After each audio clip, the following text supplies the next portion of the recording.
નમસ્કાર મિત્રો, હવે આપણે અગાઉના વિડીયોમાં જોઈ ગયા એમ કે આપણે કોઈ પણ વાક્ય હોય એને એક્ટિવમાંથી પેસિવમાં ફેરવવું હોય તો એના માટેના જે કોમન રૂલ્સ હતા એ રૂલ્સ જે છે આપણે સ્ટડી કરી ગયા.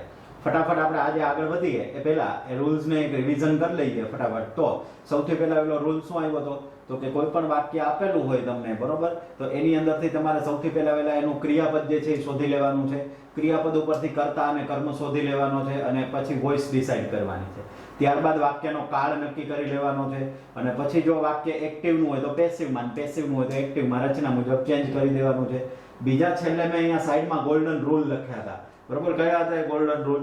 તો કે સૌથી પહેલા તો વાક્યને એક્ટિવમાંથી પેસિવમાં ફેરવો કે પેસિવમાંથી એક્ટિવમાં ફેરવો, કાળ ન બદલાય.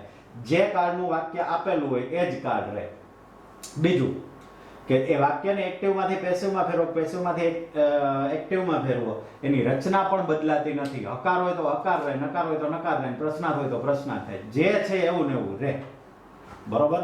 એ બીજું આવા કોઈ ચેન્જીસ થતા નથી. સામાન્ય રીતે મેં કીધું હતું એમ કે ડાયરેક્ટ ઇનડાયરેક્ટના નિયમો આપણામાં ઘર કરી ગયા હોય, બરોબર, એટલે આપણે આ રીતની મિસ્ટેક કરીએ છીએ, પણ એ રીતની મિસ્ટેક આપણે હવે કરવાની નથી. આજે આપણે મેં વાક્યના પ્રકાર જે છે એ સાદા વાક્યો વિશે ગયા લેક્ચરમાં ભણ્યા હતા. આજે આપણે સાદા વર્તમાન કાળથી ચાલુ કરીએ. હવે કેવી રીતે ભણવાનું છે? સાદા વર્તમાન કાળના જે નિયમો હું તમને કહું, હકાર અને નકાર, એ નિયમો ઓલરેડી આગલા લેક્ચરમાં આપણે ભણી ગયા, બરોબર. પછી આના પછી આવશે પ્રશ્નાર્થ વાક્ય. તો એ પ્રશ્નાર્થ વાક્યમાં એવું જ થશે. એનો હું તમને પ્રશ્નાર્થ વાક્યના નિયમો કહીશ ને, એ કોઈ એક કાળ પૂરતા લાગુ નહીં પડે, એ બધા કાળમાં લાગુ પડશે, બરોબર. તો આજે આપણે સૌથી પહેલા જે પોઈન્ટ શીખીએ છીએ એ છે સાદા વર્તમાન કાળના હકાર અને નકાર વાક્યો. કાં તો આપણે કહી શકીએ કે કોઈ પણ કાળના હકાર અને નકાર વાક્યો જે છે એ આપણે ભણવાના છે, બરોબર. તો હવે શરૂઆત આપણે સાદા વર્તમાન કાળથી કરીએ. તો સાદા વર્તમાન કાળની આપણે વાત કરીએ તો પહેલા તો ટેન્સ ટેબલ જે છે એની વાત કરીએ.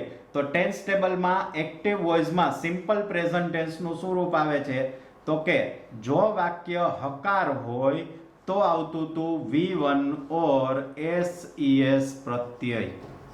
આ ટેન્સ ટેબલ મુજબ લખેલું છે. અને નકાર અને પ્રશ્નાર્થ હોય તો શું આવતું હતું તો કે નકાર અને પ્રશ્નાર્થમાં આવતું હતું do does પ્લસ V1. એવી જ રીતે આપણે જોઈએ પેસિવ વોઇસ. તો પેસિવ વોઇસમાં શું આવતું હતું તો કે am is are plus V3. am is are plus V3. આ રૂપ જે છે સામાન્ય રીતે આપણે આવતા હતા. હવે આપણે ટેન્સ ટેબલ મુજબ અહીંયા જોઈ લઈએ, બરોબર.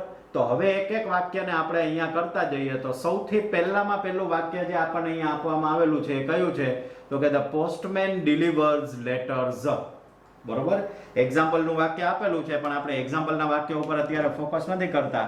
જે વાક્ય આપણને અહીંયા આપવામાં આવેલું છે આપણે જોઈએ તો કે the postman delivers, શરૂઆતના વાક્ય છે એટલે હું આમાં આપેલા છે એના એ લખું છું, પછીથી તો ડાયરેક્ટ જ આપણે એનું એક્ટિવ થી પેસિવ કરશું. delivers letters, બરોબર. ચલો, આપેલું વાક્ય આ છે the postman delivers letters. હવે આપણે નિયમ શું લાગુ કરવાનો છે? આ 5 અને 5 અહીંયા 10 વાક્યો આપેલા છે. 10 વાક્યો કેવા છે? હકાર. પછી આપણે લેશું નકાર. તો પહેલા હકાર વાક્યનું કઈ રીતે થાય છે? આ ભલે સાદો વર્તમાન કાળ રહ્યો પણ કાળ કોઈ પણ હોય, નિયમો તો આ જ લાગુ પડશે એને, જે આપણે સિમ્પલ પ્રેઝન્ટ ટેન્સમાં કરીએ છીએ. તો પહેલો નિયમ શું હતો તો કે સૌથી પહેલા ક્રિયાપદને શોધી લેવાનું છે. તો આ વાક્યમાંથી ક્રિયાપદ કયું છે તો કે delivers. delivers જે છે એ ક્રિયાપદ છે. ડિલિવર એટલે ડિલિવરી આપવી, ડિલિવરી કરવી. આપણે કોઈ ફ્લિપકાર્ટ, એમેઝોન ઉપરથી કોઈ વસ્તુ મગાવીએ અને જે એનો એક્ઝિક્યુટિવ હોય આપણા ઘરે આવે અને જે પ્રોડક્ટ ડિલિવર કરે છે એને શું કહેવાય? ડિલિવર્સ. પોસ્ટમેનનું કામ શું હોય છે? પોસ્ટમેન આપણા ઘરે આવે તો એ લેટર ડિલિવર કરે છે, એટલે કે આપે છે આપણને. સો ડિલિવર્સ. ડિલિવર્સ એટલે આપવું, પહોંચાડવું. હવે આપણે જોઈએ તો કે ક્રિયાપદ આપણને મળી ગયું, પેલું કામ થઈ ગયું. ક્રિયાપદ ઉપરથી શું શોધવાનું છે? કર્તા અને કર્મ. કર્તા કઈ રીતે મળતો તો કોણ વડે પ્રશ્ન પૂછવાથી. કોણ ડિલિવર કરે છે તો કે પોસ્ટમેન. તો આ થઈ જશે સબ્જેક્ટ. શું ડિલિવર કરે છે તો કે લેટર્સ. તો આ થઈ જશે ઓબ્જેક્ટ. બધું આવી ગયું. વાક્ય રચના હવે આપણને એટલી ખબર પડી ગઈ કે આ વાક્યની રચના જે છે SVO એટલે વાક્ય કેવું બન્યું તો કે એક્ટિવ બન્યું. હવે એનું આપણે શું કરવાનું છે તો કે પેસિવ કરવાનું છે. એક્ટિવની રચના જે છે એ શું છે તો કે એક્ટિવની રચના આપણે અહીંયા લખીએ SVO. પેસિવની રચના તો કે OV/S. તો હવે આપણે બસ કાળ તો ખબર જ છે, ફિક્સ જ છે કાળ, કે આ 10 વાક્યનો કાળ કયો છે તો કે સાદો વર્તમાન કાળ. એ આપણે ઉપર જ લખ્યું છે. તો જોવો જોઈએ એક્ટિવની રચના જે છે, એક્ટિવની રચના છે એવી ખબર પડવાના ઘણા બધા વેઝ છે. એક તો તમને આ રચના ઉપરથી ખબર પડે કે આ એક્ટિવ છે. બીજું તમે ક્રિયાપદ જોવો ને એટલે ખબર પડે કે ડિલિવર્સ. જો તમે વ્યવસ્થિત રૂપથી ટેન્સ ટેબલ પાકું કર્યું હોય ને તો તમારે આ જોવાની જરૂર ન રહે, આવું કંઈ કરવાની જરૂર ન રહે. તમારે માત્ર એટલું જ જોવાનું રહે ડિલિવર્સ એટલે શું છે, SES લાગેલું છે તો વાક્ય એક્ટિવ જ હોય. કારણ કે SES ક્યાં લાગે છે, એક્ટિવમાં. પેસિવમાં ક્યાંય આવ્યું? એનો મતલબ કે આ વાક્ય એક્ટિવ છે, કરવાનું શું છે, પેસિવ. તો પેસિવ મુજબ પહેલું શું, કયો ભાગ આવે છે, ઓબ્જેક્ટ. બસ આપણે સાવ શાંતિથી વાક્ય કરવાના છે, એક એક ભાગ જોતો જવાનો અને એ ભાગ મૂકતો જવાનો. એવી જ રીતે તમારે લેવલ જે છે એ વધશે. ડાયરેક્ટ વાક્ય કરવા જશો, મોઢે કરવા જશો, નહીં આવડે. પહેલા આવી પ્રેક્ટિસ જ રાખજો. હું જેમ કરું છું આ વાક્ય તો મને આવડે છે, હું તમને ડાયરેક્ટ આન્સર નો આપી દઉં, પણ મારે તમને સમજાવવા માટે હું દરેક નીચે કેમ આવું લખું છું, કારણ કે એનાથી તમને ખ્યાલ આવશે. તમે શરૂઆતમાં આ રીતે લખો SVO. આવા તમે 15 20 25 વાક્યો કરો, એની નીચે આવું લખશો ને પછી તમારા મગજમાં એક કોમ્પિટન્સી ફિટ બેસી જશે, પછી લખવાની જરૂર નહીં પડે. પણ શરૂઆતમાં પ્રેક્ટિસ કરતો એટલે 25 50 વાક્યો સુધી આવી પ્રેક્ટિસ રાખવી જ. પછીથી કોમ્પિટન્સી આવી જાય પછી લખવાની જરૂર નહીં પડે, ડાયરેક્ટ વાક્ય જોઈને જ કરી દેશો. પણ શરૂઆત વગરમાં આવું લખ્યા વગર ટ્રાય કરવા જશો ને તો પ્રોબ્લેમ થશે. પછી ઘણા સ્ટુડન્ટ્સ એવું પણ કરે છે કે કાંઈ નહીં સાહેબ એક કામ કરો, જે પાછળ છે એ આગળ મૂકી દે, આ છે અહીંયા મૂકી દે, વાત થાય પૂરી. પણ એ વાક્ય ખોટું પડે, કારણ કે ક્રિયાપદ તો બદલાવવું પડે ને ભાઈ. પછી ઘણા લોકો શું કરે, આમનું આમ લખે લેટર્સ ડિલિવર્સ ધ પોસ્ટમેન કા બાય ધ પોસ્ટમેન, પણ ડિલિવર્સનું તો ડિલિવર્સ લખ્યું છે તો એ વાક્ય ખોટું પડે. પછી ઘણી વખત આ તો અહીંયા 3 જ છે, ઘણી વખત અહીંયા લાંબુ વાક્ય આપ્યું હોય એ ખબર ન પડે કે સબ્જેક્ટ કોણ છે ને ઓબ્જેક્ટ કોણ છે. ઘણી વખત ઓલા અધર વર્ડ્સ હોય ને, અધર વર્ડ્સ મને ઓબ્જેક્ટ તરીકે લઈ લે. ખાસ કરીને આવી રીતે શોધી લેવાનું છે ને પછી જ આગળ વધવાનું છે. હવે આપણે જોઈએ તો પહેલા આવે છે ઓબ્જેક્ટ. તો ઓબ્જેક્ટ શું છે વાક્યનો, લેટર્સ. તો આપણે અહીંયા લખી નાખીએ લેટર્સ. વાક્યનો પહેલો લેટર કેપિટલ હોય, ભલે અહીંયા L સ્મોલ છે પણ વાક્યની શરૂઆત કેપિટલ લેટરથી થાય, લેટર્સ. હવે આવે છે શું તો કે V. તો આ છે ડિલિવર્સ એટલે કયો કાળ છે, સાદો વર્તમાન જ છે. પેસિવ નું રૂપ શું થાય છે તો કે M is R અને V3. તો M is R માંથી જે લાગુ પડતું એ લખવાનું. તો લેટર્સ છે એટલે શું લાગુ પડશે, R. ચલો M is R માંથી આવી ગયું. હવે V3. તો ડિલિવર નું V3 શું થાય છે, ડિલિવર્ડ. Letters are delivered. હવે શું આવે છે, બાય પ્લસ S. તો આપણે અહીંયા શું લખી નાખશું, બાય.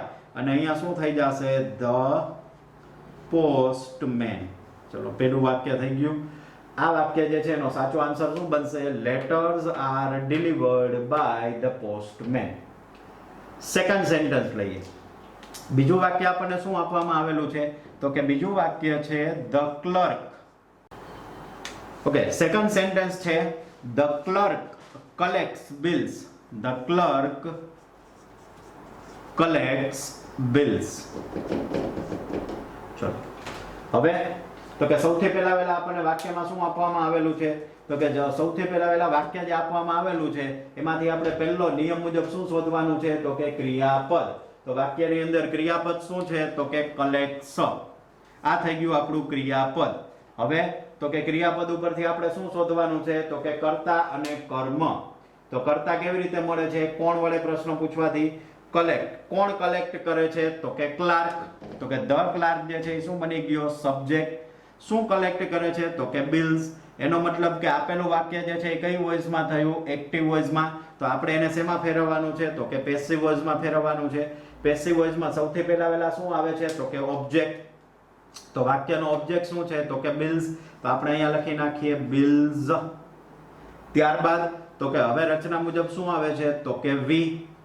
તો આ જે છે કલેક્ટ્સ એટલે સાદા વર્તમાન કાળનું રૂપ થયું. વાક્ય કેવું થયું, હકાર. તો આપણે આન્સર એ જો અહીંયા હકાર લખ્યો તો અહીંયા હકાર આવશે. તો શું થાય છે, M is R અને V3. તો બિલ્સ છે એટલે શું આવી જશે, R. હવે V3 તો કલેક્ટ નું V3 શું થઈ જશે, કલેક્ટેડ. પછી બાય અને છેલ્લે શું આવી જશે એસ એટલે ધ ક્લાર્ક. તો આન્સર શું બને છે કે bills are collected by the clerk કે ક્લર્ક. એનો ઓરિજિનલ પ્રોનાઉન્સિએશન ક્લર્ક છે. સેન્ટેન્સ નંબર 3, ત્રીજું સેન્ટેન્સ આપણે લઈએ. તો ત્રીજું સેન્ટેન્સ જે છે એ કેવી રીતે આવશે? તો ત્રીજું સેન્ટેન્સ આપણને શું કહે છે તો જોવો જોઈએ. એ છે the conductor gives tickets. The conductor gives tickets. ચલો, પહેલું કાર્ય શું આપણું? ફટાફટ ક્રિયાપદ શોધો. એ જ કામે લાગી જવાનું. ક્રિયાપદ શોધી લીધું સાહેબ. ચલો, ક્રિયાપદ. હવે એના ઉપરથી કર્તા અને કર્મ કોણ આપે છે? તો કે ધ કંડક્ટર. બરોબર. શું આપે છે? તો કે ટિકિટ્સ આપે છે. તો કે સાહેબ આ ઓબ્જેક્ટ. બરોબર. હવે તમને એવું થાય છે બોલો કોને વાળું ક્યારે લેવાનું કર્મમાં?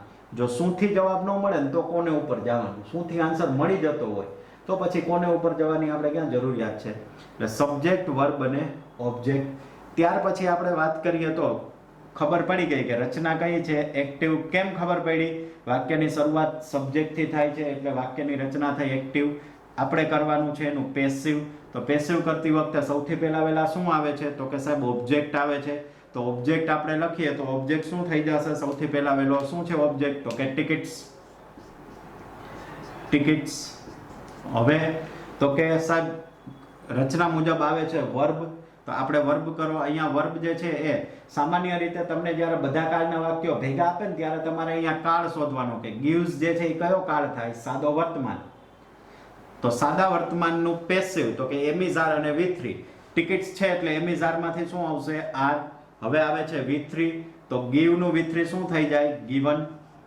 પછી શું આવી જશે? તો કે by પ્લસ s એટલે શું આવી જશે? by the conductor.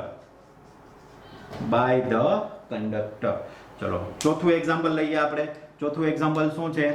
તો કે the keeper feeds the lions.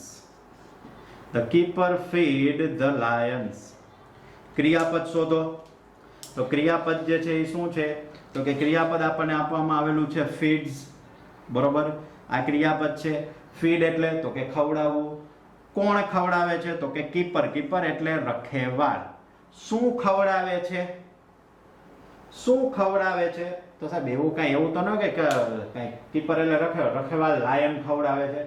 સિંહ કોઈને ખવડાવતો હોય? તો કે ના. એટલે એનો મતલબ શું થયો કે સાહેબ શું થી આપણને જવાબ મળતો નથી. તો મેં તમને હજી હમણાં જ કીધું એમ કે શું થી જવાબ ન મળ્યો એટલે હવે કોના વડે પ્રશ્ન પૂછવાનો? કોનેથી. કોને ખવડાવે છે? તો કે સાહેબ લાયન્સને ખવડાવે છે, સિંહને ખવડાવે છે, કે રખેવાળ જે છે સિંહને ખવડાવે છે. તો વાક્ય રચના કઈ મળી આપણને? એક્ટિવ વોઇસ ની મળી. કરવાનું છે પેસિવ વોઇસ. તો સૌથી પહેલા આપણે લખશું ઓબ્જેક્ટ. તો ઓબ્જેક્ટ જે છે એ શું છે? તો કે સૌથી પહેલા આપણે લખશું ધ લાયન્સ. પછી તો કે આવે છે સાહેબ વર્બ. વર્બ જે છે એ શું છે? તો કે એમ ઇઝ આર અને V3. તો આપણે અહીંયા શું લખી નાખશું? આર. પછી તો કે V3 ફીડ નું V3 શું થાય છે? ફેડ થાય છે. The lions are fed. અને હવે રચના મુજબ શું આવે છે? બાય પ્લસ એસ એટલે કે બાય. અને પછી શું આવી જશે? તો કે ધ કીપર. તો જવાબ શું બનશે?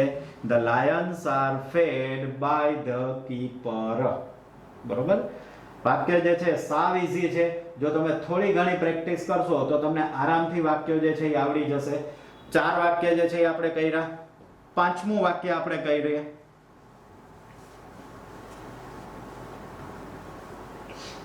તો 5મું વાક્ય આપણને શું કહે છે? તો કે the peon rings the school bell.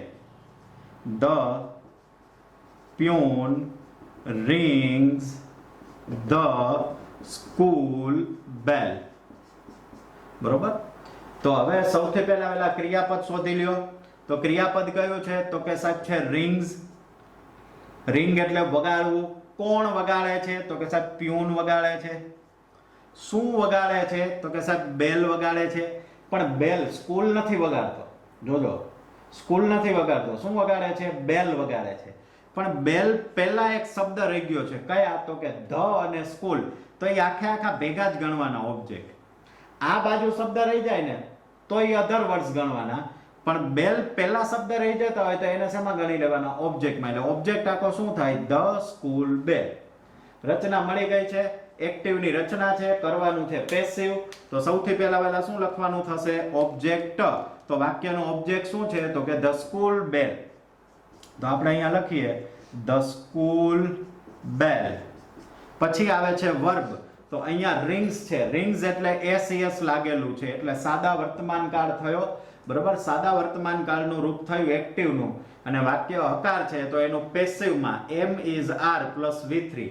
તો સ્કૂલ બેલ છે એટલે શું થઈ જશે? ઇઝ. ત્યાર પછી રિંગ જે છે એનું V3 શું આવી જશે? તો કે રંગ. ધ સ્કૂલ બેલ ઇઝ રંગ. અને હવે છેલ્લે શું આવી જશે? બાય પ્લસ એસ એટલે બાય. અને છેલ્લે શું આવી જશે? The peon. નેક્સ્ટ આપણે લઈએ છઠ્ઠું એક્ઝામ્પલ. અહીંયા છે she sells fruits. She sells fruits. સરસ મજાનું સેન્ટેન્સ છે, શોર્ટ એન્ડ સ્વીટ. ચલો, આપણું તો પહેલું કાર્ય શું છે? ક્રિયાપદ. કયું છે ક્રિયાપદ? તો કે સાહેબ સેલ્સ. સેલ એટલે વેચવું. કોણ વેચે છે? તો કે સાહેબ સી વેચે છે. શું વેચે છે? તો કે સાહેબ ફ્રૂટ વેચે છે. હવે આમાં એવો નિયમ નથી કે પહેલા કર્તા જ શોધવો અને પછી કર્મ શોધવો. કદાચ તમે પહેલા કર્મ શોધી લ્યો તોય ચાલે, ઇટ ડઝન્ટ મેટર. પછી કર્તા શોધો. બરોબર. તો વાક્ય રચના મળી એક્ટિવ. કરવાનું છે શું એનું? પેસિવ. તો પહેલામાં પહેલું શું આવશે? ઓબ્જેક્ટ. પહેલામાં પહેલું શું આવશે? ઓબ્જેક્ટ. તો ઓબ્જેક્ટ જે છે એ શું છે આપણી પાસે? તો કે સાહેબ ફ્રૂટ. તો આપણે અહીંયા લખી નાખશું ફ્રૂટ્સ. પછી છે વર્બ. પછી શું આવે છે? વર્બ. તો વર્બ તરીકે અહીંયા સેલ્સ છે. કાળ કયો છે? સાદો વર્તમાન કાળ, કારણ કે એસ પ્રત્યય લાગેલો છે. વાક્ય રચના હકાર છે. તો એનું પેસિવ એમ ઇઝ આર અને V3. ફ્રૂટ્સ છે એટલે શું આવશે? તો કે આર. પછી V3. તો સેલ નું V3 શું થાય છે? સોલ્ડ. તો કે ફ્રૂટ્સ આર સોલ્ડ. છેલ્લે શું આવી જશે? By plus S. પણ અહીંયા એક નિયમ જે છે એ તમારે ખાસ કરીને યાદ રાખવાનો છે. શું? તમે જો પોસ્ટમેન તો કે નામ આવ્યું, ક્લાર્ક એ નામ છે, કંડક્ટર એ એક નામ છે, કીપર એ એક નામ છે, પ્યુન એક નામ છે. પણ સી જે છે એ શું છે? તો કે એ છે પ્રોનાઉન. સી ને આપણે શું કહીએ છીએ? પ્રોનાઉન. પ્રોનાઉન એટલે સર્વનામ. આ સી જે છે એ પ્રોનાઉન છે, સર્વનામ છે. બરોબર. અત્યાર સુધીના 1 થી 5 સેન્ટેન્સમાં જે આવ્યા એ શું હતા? નામ હતા. એટલે છેલ્લે આપણે એના જ લખતા હતા. સર્વનામ આવે ને ત્યારે એક તમારે અહીંયા નિયમ જે છે ને એડ થાય છે. આપણે અગાઉ પહેલા લેક્ચરની અંદર મેં તમને પ્રોનાઉન નું ટેબલ જે છે એ લખાવ્યું હતું. ટોટલ એમાં 5 વિભક્તિ હતી. એક કર્તા વિભક્તિ, કર્મ વિભક્તિ, સંબંધક વિભક્તિ 1, સંબંધક 2 અને ભારદર્શક સર્વનામ. એક્ટિવ વોઇસ અને પેસિવ વોઇસમાં આપણે પહેલી 2 વિભક્તિનું કામ છે, કર્તા અને કર્મનું. દાખલા તરીકે કર્તા વિભક્તિમાં રૂપો આવતા હતા આઈ, વી, યુ, હી, સી, ઇટ અને ધે. કર્મ વિભક્તિમાં રૂપો આવતા હતા કયા કયા? તો કે મી, અસ, યુ, હિમ, હર, ઇટ અને ધેમ. બરોબર. I, me, we, us, you, he, him, she, her, it અને ધેમ. આવા રૂપો જે છે એ આવતા હતા. હવે આપણે અહીંયા શું કરવાનું છે હું તમને કહું. જ્યારે સર્વનામ આવે ને એટલે તમારે શું કરવાનું છે? તો કે સી જે છે, બરોબર, એટલે કે કર્તાનું રૂપ હોય, બરોબર, તો એની જગ્યાએ તમારે સી નથી લખવાનું. દાખલા તરીકે આપણે નોર્મલી અત્યાર સુધી એવું કરતા હતા, પ્યુન હતું તો બાય ધ પ્યુન, પછી અહીંયા સી છે તો આપણે મૂકી દઈએ સી. પણ આવું નથી કરવાનું. સી જે છે તો એનું તમારે કર્મ વિભક્તિનું રૂપ મૂકવાનું છે. શું થઈ જશે? હર. પણ આવું ક્યારે કરવાનું છે? જ્યારે તમને આવા શબ્દો આઈવી યુયુ ઈસી ધ્યેયમાંથી જોવા મળે ત્યારે. એના સિવાય તો જે હોય એનું જ મૂકી દેવાનું. તો આપણને આપવામાં શું આવેલું છે? સી. સી ક્યાં છે? આગળ. સી ને ક્યાં લઈ જવાનું છે? આ બાજુ. તો આપણે જોવાનું અહીંથી અહીંયા લઈ જવાનું છે, તો કયું રૂપ આવશે? હર. સી નું કયું રૂપ આવશે? હર. તો આપણે અહીંયા સી નહીં લખાય, શું લખાશે? હર. એવી જ રીતે ઘણી વખત એવું આવશે કે તમારે અહીંયા હિમ આપેલું હોય, બરોબર? હવે હિમને તમારે પાછળથી આગળ લઈ જવાનું હોય તો એનું રૂપ શું લખી નાખવાનું? હી. બરોબર? આવું જ્યારે આવશે ત્યારે આપણે આગળ જોશું. તો અહીંયા જે છે એ વાક્યનું શું થઈ જશે? તો કે આપણને વાક્યમાં આપવામાં આવેલું છે સી, તો એનું આપણે શું કર્યું? હર. ચલો આગળના સેન્ટેન્સ જે છે એ આપણે જોઈએ. સેન્ટેન્સ નંબર 7 અને 8. તો સેન્ટેન્સ નંબર 7 અને 8 ની અંદર શું આવશે? તો કે સૌથી પહેલા તો આપણે જોઈએ સેન્ટેન્સ નંબર 7. શું છે sentence number 7? I sing a song. હું અહીંયા લખી નાખું છું I sing a song. હવે આપણે જોઈએ તો I sing a song આપેલું છે, તો સૌથી પહેલા આપણે શું લખશું? વર્બ લખશું, અથવા તો વર્બને શોધી લેવાનું છે. કયું છે? તો કે sing. sing એટલે ગાવું. શું ગાય છે? તો કે a song. એટલે એનો મતલબ શું થી પ્રશ્ન પૂછ્યો એટલે જવાબમાં શું મળશે? ઓબ્જેક્ટ. આપણે પહેલા ઓબ્જેક્ટ શોધી લીધો. કોણ ગાય છે? તો કે સાહેબ હું ગાઉં છું. તો કે સબ્જેક્ટ, વર્બ અને ઓબ્જેક્ટ. વાક્ય રચના થઈ એક્ટિવ. કરવાનું શું છે એનું? તો કે પેસિવ. પેસિવ લખીએ એટલે સૌથી પહેલા તો કે સાહેબ ઓબ્જેક્ટ. તો કે વાક્યનો ઓબ્જેક્ટ શું છે? તો કે અ સોંગ. તો લખી નાખો અહીંયા અ સોંગ. હવે તો કે સાહેબ રચના મુજબ આવે છે વર્બ.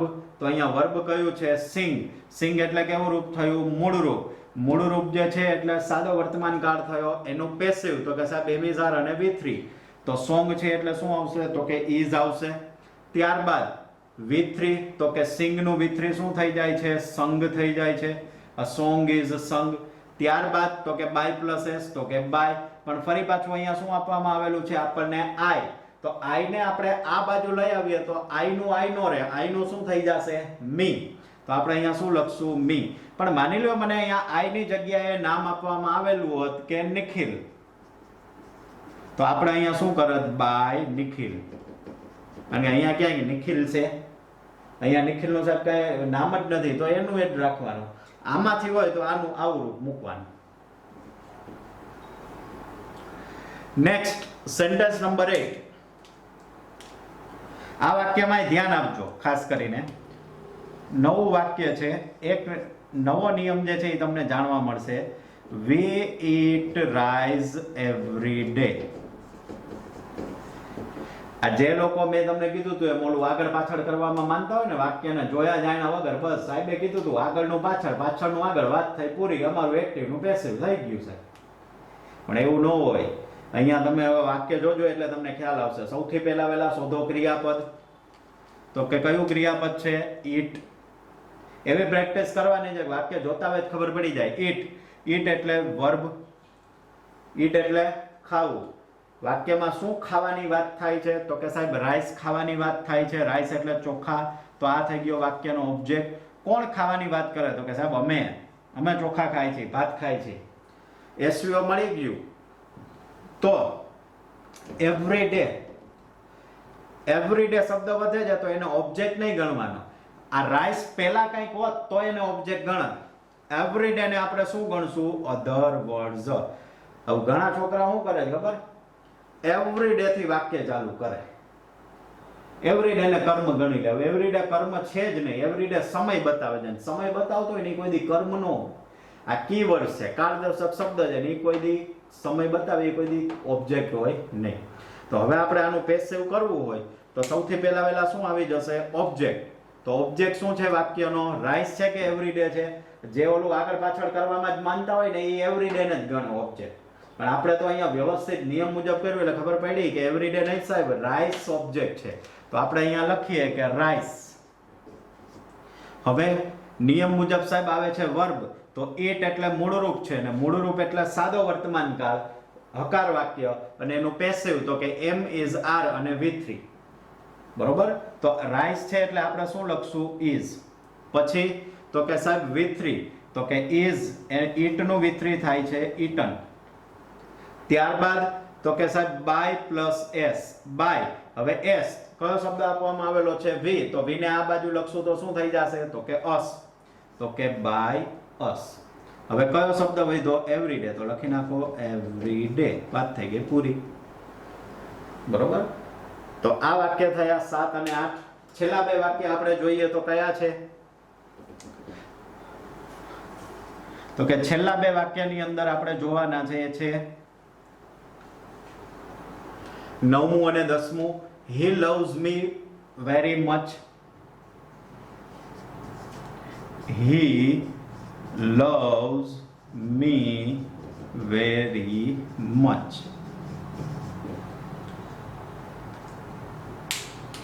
ક્રિયાપદ શોધો. ક્રિયાપદ કયું છે? તો કે સાહેબ loves. લવ એટલે પ્રેમ આપવો અથવા પ્રેમ કરવો. તો સૌથી પહેલા કોણ પ્રેમ કરે છે? ચલો સાહેબ આન્સર આમાં કઈ ખબર નથી પડતી, વાંધો નહીં. શું પ્રેમ કરે છે? વાક્યમાં કઈ જવાબ મળે ના. કોને પ્રેમ કરે છે? તો કે સાહેબ મને. કોને પ્રેમ કરે છે? તો કે સાહેબ મને. એનો મતલબ આ શું થઈ ગયું? ઓબ્જેક્ટ.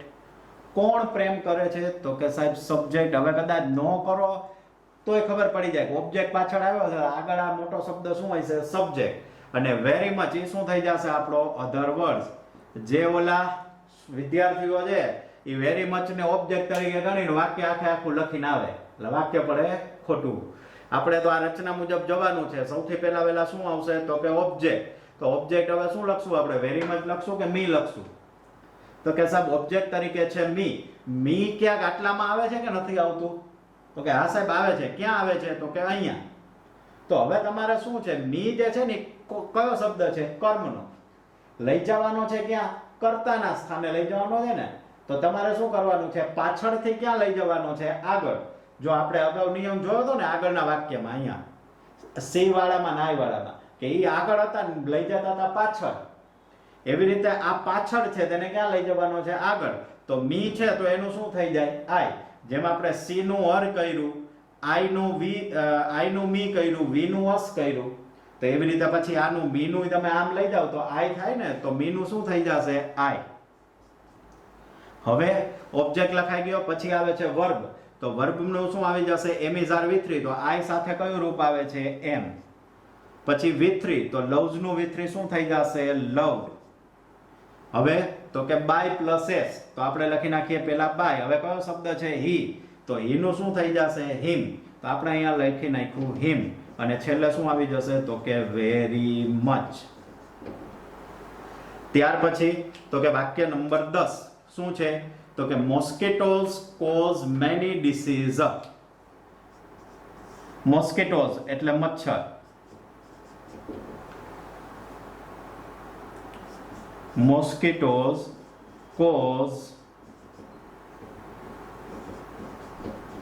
many diseases. Diseases એટલે રોગો. ચલો ક્રિયાપદ શોધો. કયું છે ક્રિયાપદ? આપણે એક જ કામ કરવાનું. એક્ટિવ પેસિવ આવે એટલે સવાર ઉઠીને એક જ કામ કરવાનું. ક્રિયાપદ શોધો. કયું છે ક્રિયાપદ? કોઝ. હવે આવા વાક્ય આવશે ને એમાં આવું તમને ઝડપથી ખબર નહીં પડે સાહેબ ક્રિયાપદ કયું કહેવાય. તો મોસ્કિટોઝ એટલે મચ્છર. મચ્છર એ કોઈ ક્રિયા ન કરે. ડિસીઝ એટલે રોગ. રોગ એ કોઈ ક્રિયા નથી. મેની એટલે ઘણા બધા. તો એ કોઈ ક્રિયા નથી બતાવતું. તો એનો મતલબ એક જ શબ્દ હોય તો કોઝ. એ ક્રિયાપદ છે. હવે કોઝ ને એટલે ને કારણે. કોને કારણે રોગ થવો. શું થાય છે? તો કે રોગ થાય છે. તો કે આ ઓબ્જેક્ટ. કોણ કરે છે રોગ? તો કે મોસ્કિટોઝ. તો હવે વાક્ય રચના મળી ગઈ છે. ચલો એક્ટિવ માંથી પેસિવ કરવાનું છે. તો સૌથી પહેલા કયો શબ્દ આવશે? ઓબ્જેક્ટ. તો ઓબ્જેક્ટ શું છે વાક્યમાં? Many diseases. તો આપણે જવાબ લખીએ મેની ડિસીઝીસ. બરોબર. હવે તો કે વર્બ. વર્બમાં એમ ઇઝ આર અને V3. તો કે ડિસીઝીસ છે એટલે શું લાગુ પડશે? આર. પછી કોઝ નું V3 શું થઈ જશે? કોઝડ. પછી તો કે આવી ગયું હવે બાય પ્લસ એસ. તો કે બાય. અને છેલ્લે શું આવી જશે? મોસ્કિટોઝ.